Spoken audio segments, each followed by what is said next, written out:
Esta remodelación non é un mero cambio de titulares, senón que vai máis aló e prosigue na austeridade iniciada polo Goberno da Xunta de Galicia no ano 2009. Austeridade coa que seguimos comprometidos e que nos anticipamos dende o principio da legislatura. Xa tiñamos un goberno autonómico, o máis reducido na historia da comunidade autónoma recente, e agora pasaremos a ter un goberno aínda máis reducido, un goberno de 8 consellerías.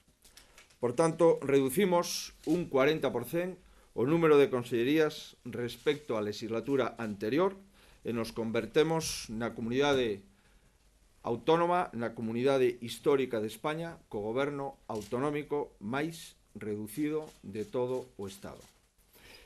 É unha situación excepcional, a situación que está pasando neste momento a economía e a sociedade galega e española, e nestas situacións excepcionais tamén se requiren decisións excepcionais e estas deben pasar polos gobernos antes que pola sociedade.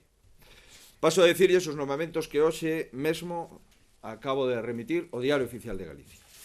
Consellería de Facenda, Elena Muñoz Fonteriz. Consellería de Sanidade, Rocío Mosquera Álvarez. Consellería de Cultura e Educación, don Jesús Vázquez Abad. E Consellería de Medio Rural e do Mar, Rosa Quintana Carballo. A Secretaría Xeral para o Turismo pasará a depender do presidente da Xunta de Galicia.